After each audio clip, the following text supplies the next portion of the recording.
at the EFF Economic Policies Conference, where he has the leadership of the EFF, Julius Malema, and I think a spokesperson, Mbete Ndlozi. Mr. Malema, can you please just take us into conference as the economic freedom fighters? What is your view about the president lying to Parliament on the issue of the 500,000 rands to his son Andile, which was meant for his ANC presidential pick? Well, we are extremely disappointed by the president. The president ought to have been presidential. When a follow-up question was asked, if he didn't have the answer, he should have said that the follow-up question is not in line with the initial question, because the initial question was VBS. But because he's desperately wanting to outshine Jacob Zuma, he ends up creating an impression that he knows everything, including the things that he doesn't know. The president must take full responsibility and admit that he lied to Parliament. And he knows what happens to people who lied to Parliament. The president thought that he was going to spin that issue that the leader of the opposition asked in Parliament. Now it has backfired.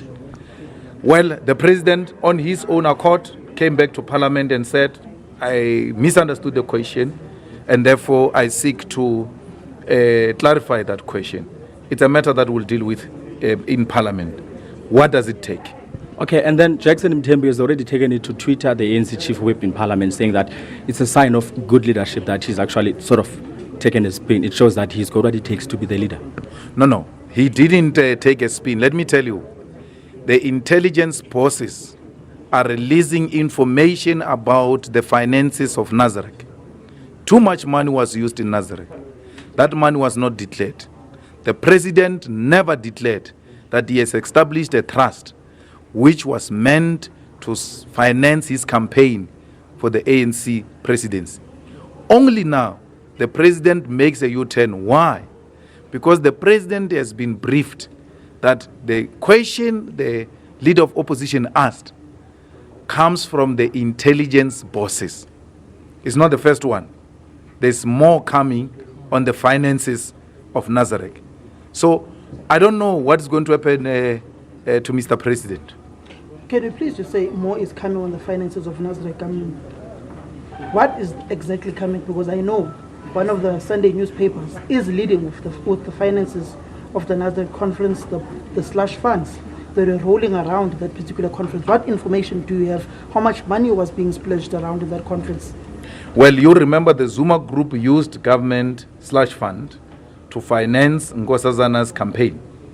And the current president relied on well-wishers from a corporate where he comes from to finance his campaign.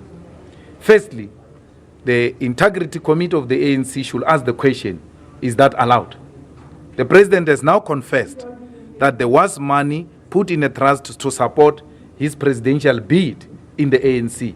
Is that allowed? Let's see that Integrity Committee which was jumping during VBS, if it will jump the same, because the tables have now turned. The president must take full responsibility and do the honorable thing. What is an honorable thing? He must come clean. And he knows what happens when you come clean. So I don't want to jump to the conclusion.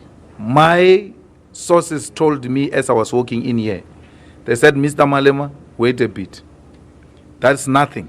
We are taking out big stuff on him about his finances towards Nazareth. Can I just challenge you on this point? Because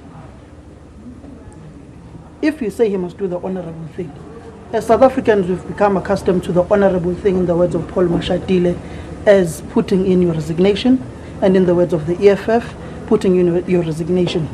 Should the president of the country start doing a Malusi Kikaba and Nhlanhlanene and drafting a resignation letter to the Speaker of Parliament? You don't do that. You see, the problem, you guys want to jump to the conclusion. The honorable thing you do first is to admit and apologize. People live here and you think they've done an honorable thing. For instance, Malusi Kikaba didn't do an honorable thing. Why? He never owned up. Till today, Malusi Gigaba is fighting the courts, which said he lied. You can't say Malusi Gigaba did an honorable thing. He remains a dishonorable individual. The honorable thing is not resignation, is to admit guilt and ask for forgiveness. We shall talk about you after asking for forgiveness. Let the president own up and ask for forgiveness. The president must call a press conference and disclose all the finances which were used towards Nazareth. If I were him, I will do that to avoid the sources. So now let's tell you, the president writes to parliament today because the spooks have leaked information about that money to the papers. So he's anticipating the papers by now correcting the story in parliament. He is only honorable now because he's exposed. Had the story not been leaked to the papers, the question we should ask is, was the president going to correct that wrong answer he gave to parliament? He was not going to correct it. He was going to mislead parliament like that. So president knows what's going to happen on Sunday. The stories are going out on Sunday. The best thing the president must do, let him call the press conference, declare all the monies. And then from there, I will go to Union Building. I want the declaration of the president. The president doesn't declare in parliament. There's a book there. He must open it.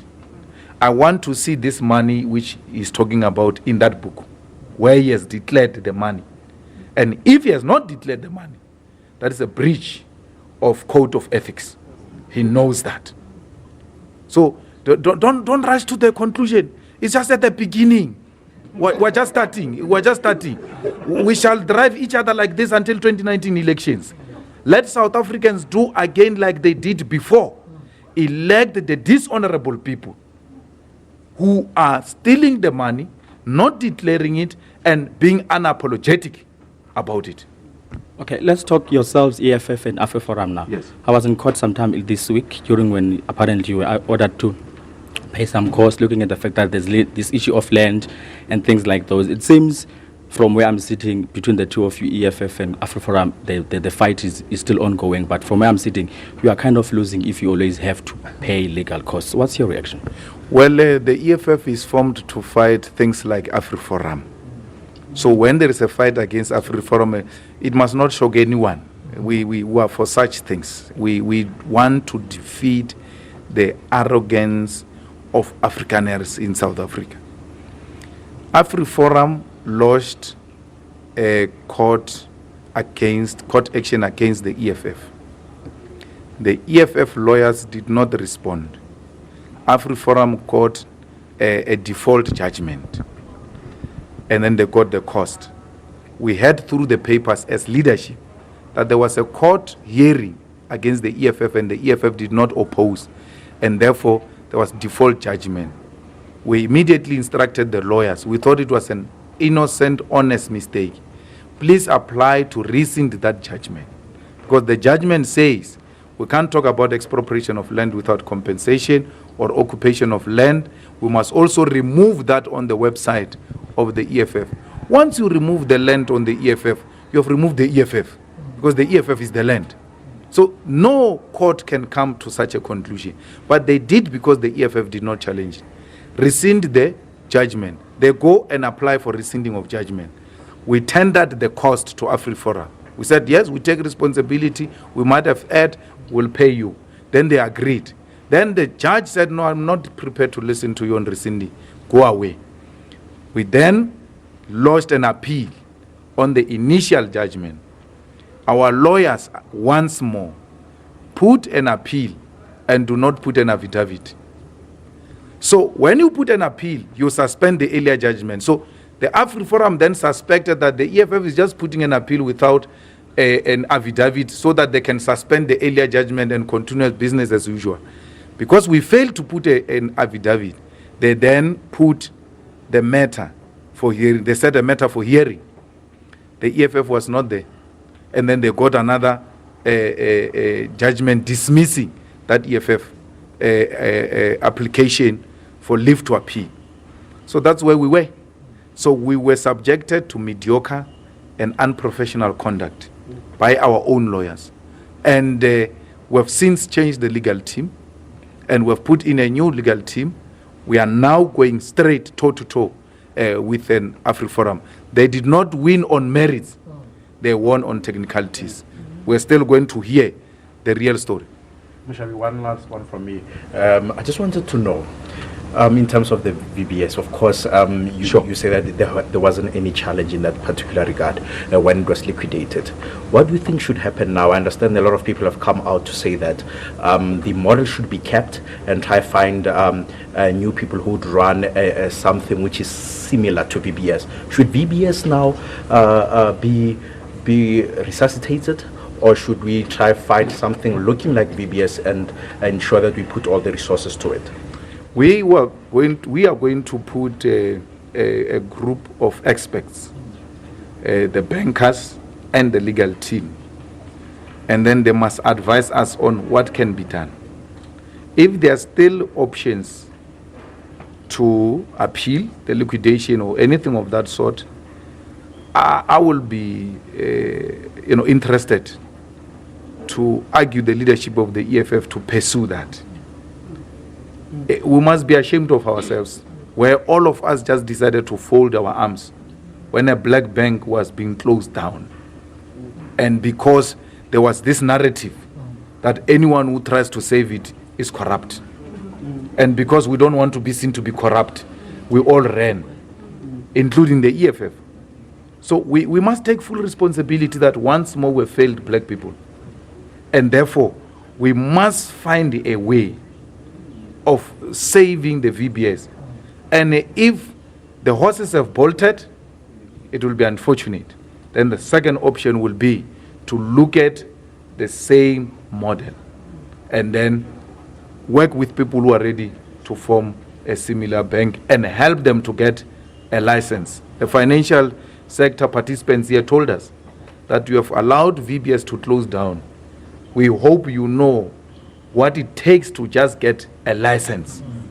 It's going to be another huge struggle to just get a license. But we're prepared to help those people to get something closer to VBS if we can't get the VBS with clean people, with honest bankers who are ready to run a black bank and to use it to demonstrate that black people can run a successful bank. Okay. Thank you very much, guys. Thanks, man. Thank you.